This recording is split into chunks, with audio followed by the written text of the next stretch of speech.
Assalamualaikum warahmatullahi wabarakatuh. Baik, pada kesempatan kali ini di sini saya akan membahas tentang fase atau phase.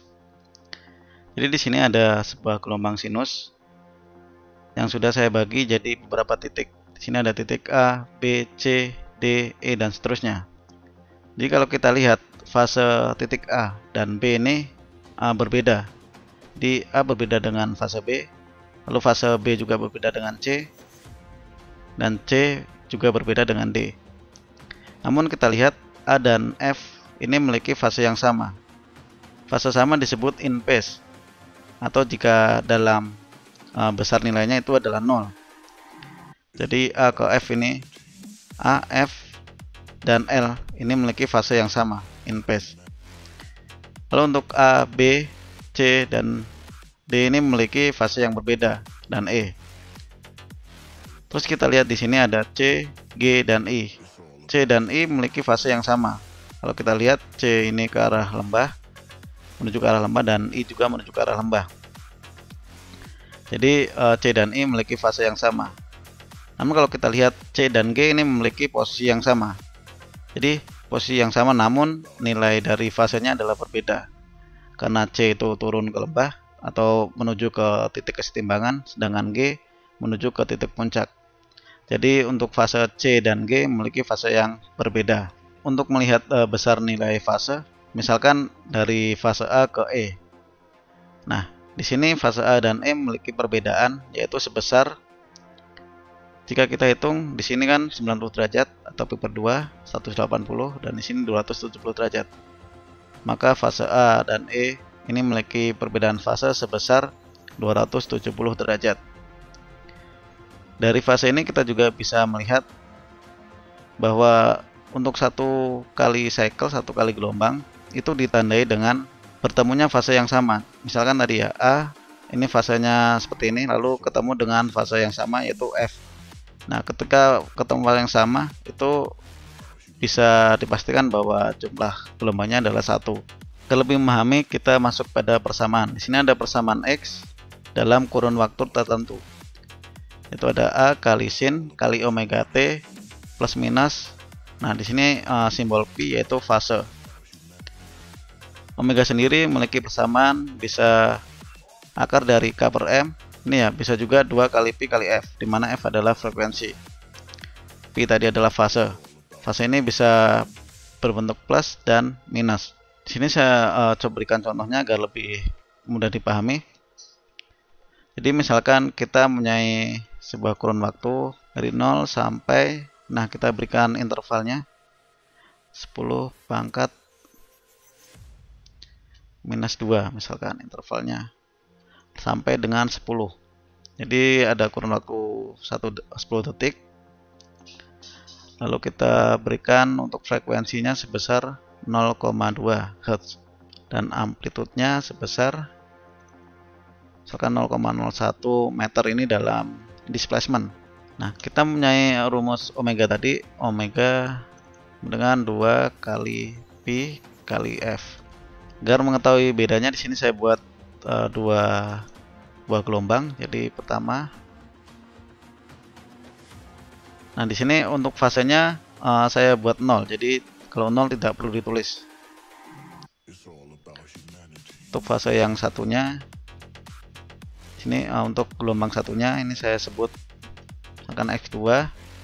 Nah, di sini untuk membedakan saya berikan fasenya itu minus 90 derajat pi per 2. Di sini saya memasukkan dalam bentuk radian karena saya menggunakan sintaks sin dalam bentuk radian. Jika di MATLAB untuk sin, cosinus, tan dan lain-lain itu jika dalam degree, maka sintaksnya dikasih akhiran D seperti ini. Untuk sin dalam bentuk degree. Nah, jika dalam bentuk radian maka tidak perlu diberikan D. Baik, di sini sudah. Lalu di sini bisa saya plot T terhadap X1 dan T terhadap X2. Bisa coba run. Nah, hasilnya seperti ini ya. Jadi ini adalah X1 yang warna biru dan X2-nya yang warna orange. Sini bisa saya berikan keterangan agar mudah.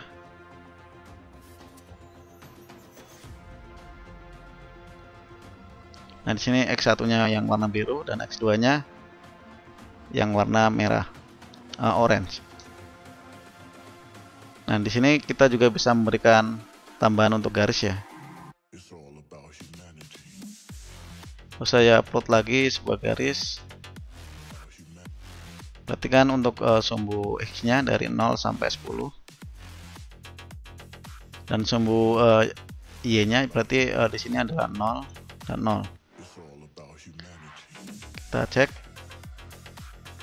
Nah, di sini sudah ada garis ya untuk memudahkan dalam melihat grafiknya.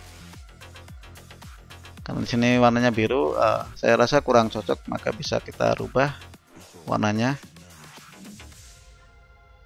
Kita buat warna hitam dengan simbol ini K, black.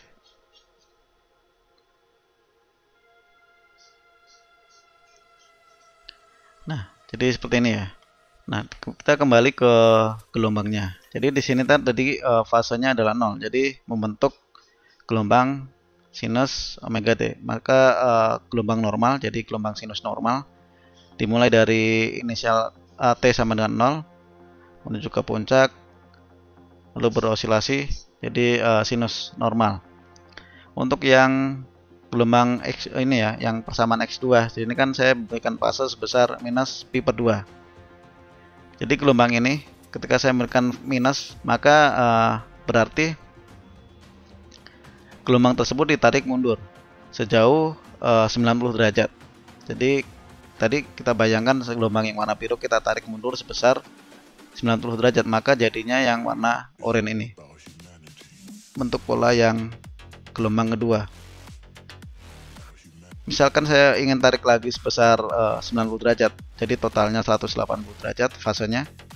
Maka di sini tinggal kita berikan sebesar pi, minus pi. Maka nanti kita perhatikan kalau gelombang yang ini kita tarik lagi ke sebesar 90 derajat. Sini saya cek. Nah, jadi kita tarik lagi, maka besar nilai fasenya adalah 180 derajat. Untuk kebalikan, kalau kita menariknya maju, maka tanda minus di sini perlu kita ganti dengan plus. Misalkan pi/2. Maka yang awalnya kan ini ya, gelombang sinus normal yang warna biru, maka ini ditarik ke depan. Kita cek. Nah, jadi gelombang ini akan ditarik tarik maju sebesar 90 derajat. Jadi untuk memahami fase seperti itu ya. Lalu gunanya fase dalam dunia mekanik atau dunia permesinan, misalkan pada industri-industri. Sebenarnya fase ini digunakan untuk apa? Nah, saya berikan contohnya. Misalkan dalam masalah permesinan. Di sini saya berikan salah satu contohnya untuk masalah unbalance. Jadi unbalance adalah ketidakseimbangan pada sebuah benda yang melingkar yang mempunyai titik pusat lingkaran. Nah, ada di salah satu titiknya itu lebih berat, jadi menyebabkan unbalance. Nah, kita lihat di masalah unbalance yang pertama, terjadinya di satu titik yang sama. Jadi kalau kita perhatikan bearingnya, itu pergerakannya secara bersamaan. Jadi keduanya ini turun dan naik. Jadi untuk bearing kirinya turun, kanannya juga turun. Terus kirinya naik, kanannya juga naik. Nah, sama. Nah, fase ini digunakan dalam menganalisis di sini dapat digunakan menganalisis sebuah jenis unbalance. Di sini kan ada unbalance statik dan unbalance dinamik. Kita dapat memberikan ini ya, mengukur sebuah fase menggunakan dua sensor minimal, menggunakan dua sensor dalam menganalisis fase. Jadi sensor kita ukur pada bearing yang kiri, lalu kita ukur juga pada bearing kanan secara bersamaan ya. Nah, nanti akan muncul sebuah nilai fasenya. Nah, jika fase itu nilainya sama, in phase, jadi tidak ada perbedaan dalam fasenya, maka kita bisa pastikan bahwa unbalance yang terjadi adalah unbalance statik. Nah, beda lagi dengan dynamic unbalance. Jadi di sini ada dua titik berat yang tidak sama. Jadi biasanya terjadi pada rotor-rotor yang tebalnya itu melebihi diameter. Nah, jika kita sama seperti yang tadi kita menempelkan sensor getaran pada kedua bearing ini, bearing kiri dan kanan. Jika munculnya itu tidak dalam satu fase, tidak dalam fase yang sama, jadi tidak in phase ya, maka itu kita bisa sebut bahwa unbalance itu tidak statik, yaitu dynamic unbalance. Jadi contohnya seperti ini. Jadi pergerakan antara bearing 1 dan bearing 2 tidak bersamaan. Jadi di sini jadi berlawanan, yang satunya naik, satunya turun. Nah, biasanya di sini untuk unbalance dinamik itu out of phase-nya sebesar 180 derajat. Jadi seperti itu. Jika kita mengukur menganalisis sebuah fase, lalu kita temukan fasenya itu tidak sama, maka masalahnya khususnya untuk unbalance adalah unbalance dinamik. Nah, di sini masuk pada soal latihan. Nah, misalkan di sini ada sebuah objek ya, objek yang bergeraknya juga tidak secara bersamaan. Lalu pergerakannya itu titik P dan Q ini berlawanan. Jadi P-nya turun, Q-nya naik. Nah, ini kan berarti untuk berlawanan seperti ini, kalau kita lihat fasenya adalah sebesar 180 derajat. Di sini diberikan keterangan untuk amplitude maksimumnya sebesar 0,01 meter dan frekuensinya sebesar 0,25 Hz. Nah, untuk perintahnya adalah di sini buatlah persamaan yang tepat untuk sistem di atas, lalu plot grafiknya. Oke, kita bisa langsung masuk ke persamaan ini ya. Kita buat persamaan P, yaitu A-nya di sini 0,01. Kalau kita lihat sebelumnya juga sama 0,01, maka tidak perlu kita tulis lagi. Akalisin. Nah, di sini kita rinci saja 2 kali Pi kali FF-nya adalah 0,25. Lalu kali waktunya. Nah, waktunya di sini karena tidak ditentukan, kita mengikuti waktu sebelumnya saja. Ini ya, dalam kurun waktu 10 detik. Kita berikan fasenya adalah senilai 0. Nanti kita rubah setelah melihat grafiknya agar lebih mudah. Lalu untuk gelombang yang Q,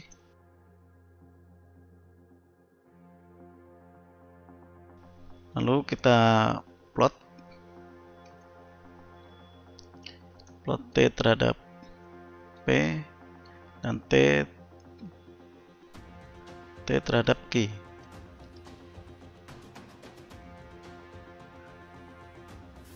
Nah, di sini gabung jadi satu plot, maka ini perlu kita pisahkan. Ini saya beri sintaks seperti ini ya, figur.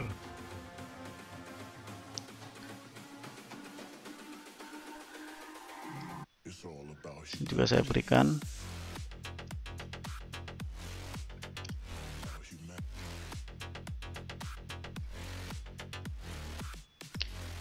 Nah, jadi untuk plot yang baru saja kita buat ini adalah yang di nomor 2. Sini saya bisa berikan keterangan yang sama seperti yang sebelumnya. Kita ganti dengan P dan Q. Kita cek.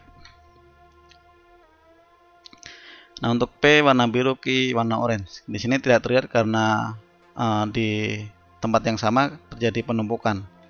Jadi terhalang oleh gelombang Q. Di sini ada data 1. Sebentar.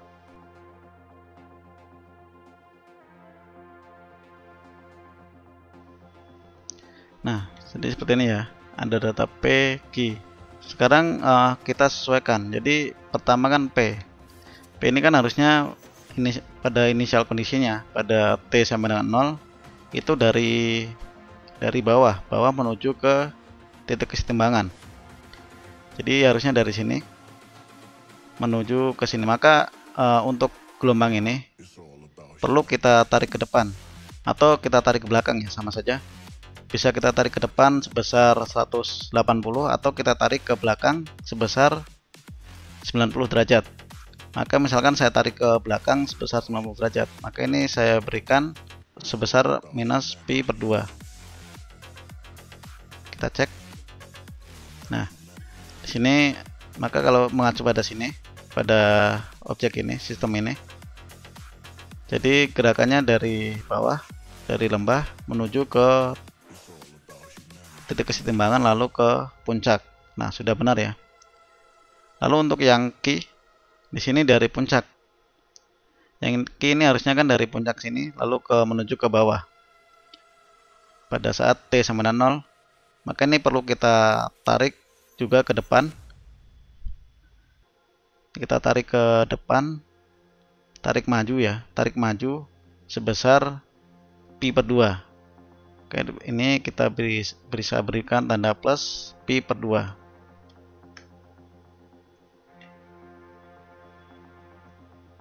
Nah, nanti kalau kita lihat bahwa perbedaan fasenya sebesar 180 derajat. Nah, untuk simulasi pola gerakan seperti ini, itu pola grafiknya itu seperti ini. Jadi P yang warna biru, Q-nya warna orange. Lalu di sini misalkan ada pertanyaan lagi seperti ini, berapa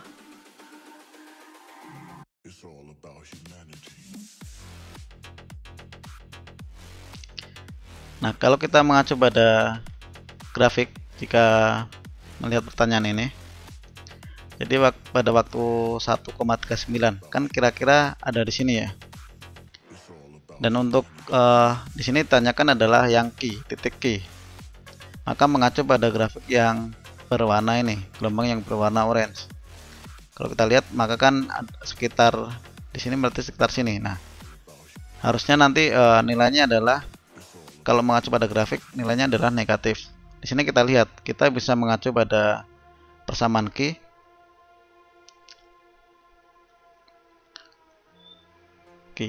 Lalu T ini kita gantikan. Kita ganti sesuai pertanyaan, yaitu 1,39. Kita coba run. Nah, hasilnya ini ya, 0,058. Kalau kita lihat di sini sudah sesuai. Jadi sekitar berada di sini. Nah, kita tarik ada di antara yang ini ya, 0,004 dan minus 0,006. Jadi untuk titik Q-nya itu ada di sini saat waktu T-nya itu 1,39. Jadi ini nanti bernilai absolut yaitu positif. Ini bisa kita ubah tampilannya agar lebih menarik.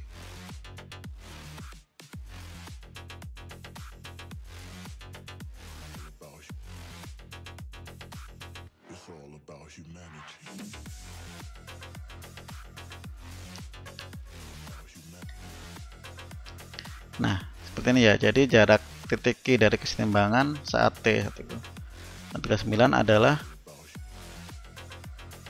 di sini lupa saya berikan simbol F-nya.